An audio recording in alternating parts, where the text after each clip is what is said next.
The reason I use hot peppers too in the spinach is hot peppers raises the thermogenics in your body, which helps you fight fat. So, you know, maybe it takes a little calories off. I don't know. You know, speeds up my metabolism a little bit. Now, notice we didn't blanch this. No, we didn't. That's what I was going to ask you. Doing something we rinsed it off, you know, to clean it. Yeah. Prior to this, but all we're doing is we're sautéing this. Ah. Now, I want to show you something really cool. Okay. Now, I'm going to add a little bit of salt. And what that's going to do is going to break this down very quickly, because salt draws the liquid out of the spinach. Same thing with tomatoes. Okay. When you're doing tomato sauce, which we call gravy in South Philly, when you do that, I always add, if I'm using fresh tomatoes to make like a marinade, I put salt right from the door, because the salt draws out all the liquid from the tomatoes and breaks it down a lot quicker. Tony has a plethora of information. That's all I think. I don't know if it's all right, but it sounds good coming out. So just sautéing your spinach. A little bit of salt, pepper, garlic, and olive oil. I mean, you don't really need much. I'm a real big believer in let the food do the talk. Okay. You know, I really don't try to overly season much. For me, simplicity is best. Now notice we had a giant thing of spinach. We did. Look how it cooks down to nothing. Yeah. So, you know, sometimes you see, you know, giant, you go, how am I going to fit this in a pan? Believe me, it's going to go. Now we're going to turn this up a little bit. And why am I turning this up? Because see the liquid that's coming out of this? I want to burn it off. It's starting to, you see the liquid. It's starting to get wet, because we cooked it low. So we drew out the liquid. Now I'm going to turn it up high, because I want to burn that liquid off. Okay.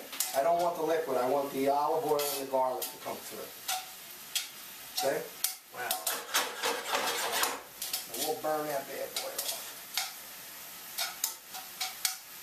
So Patty, you have a lovely home. Thank you. My Viking stove was my treat to myself. I said, let me try something for me, because I love cooking and I love being in my kitchen. It's a lot of fun. It relaxes me, like a lot of people who say they love to cook. You know, it just relaxes. And I said I wanted to get something that I really liked. People come in and are like, wow, look at the stove. No, I love it. As soon as I walked in, I was like, damn. Patty got some stuff together. Yeah. You're doing some serious because cooking. when Patty is not working, which I'm working all the time, I cook. I love to cook. Tony, how long have we known each other?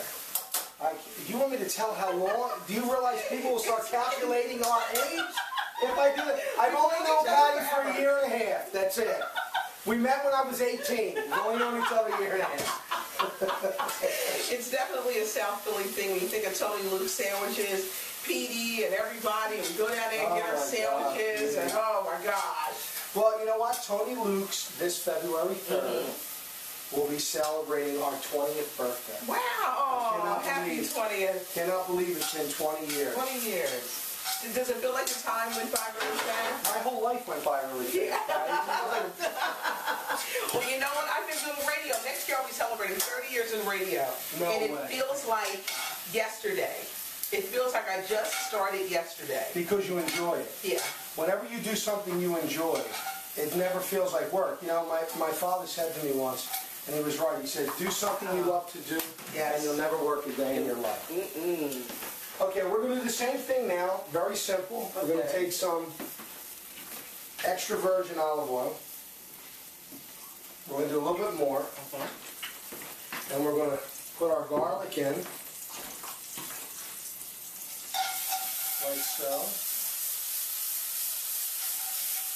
Now, I love garlic, so for me, too much is not an option. It's not enough. Not enough.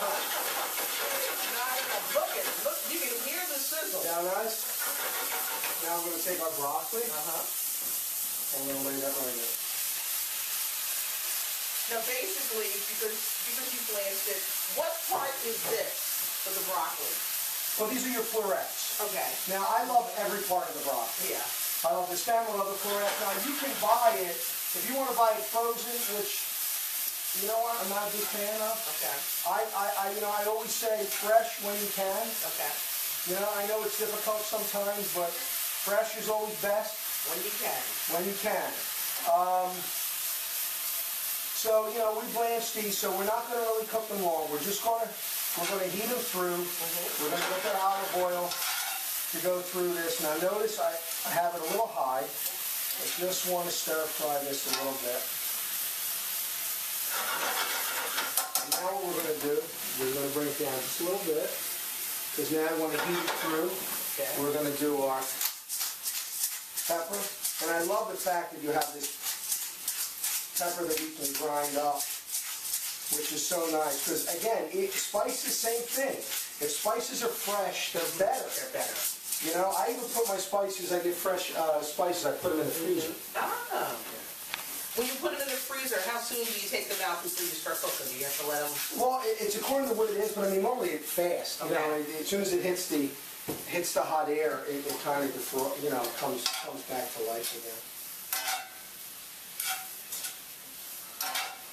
Now, in South Philly, what we would do is add a little granulated garlic to this. Ah, okay. Now you don't have to, but we do in South Philly because the granulated garlic kind of sticks in all the florets and pieces of that, and it's a different flavor. Even though this is beautiful, just the way it is. If you like granulated garlic, nothing is wrong in the kitchen if you like it. Yeah. Right? Now all we're doing with this is just coating it. So the carrots will still be crunchy, but we won't break it too. We will not break it too. Okay.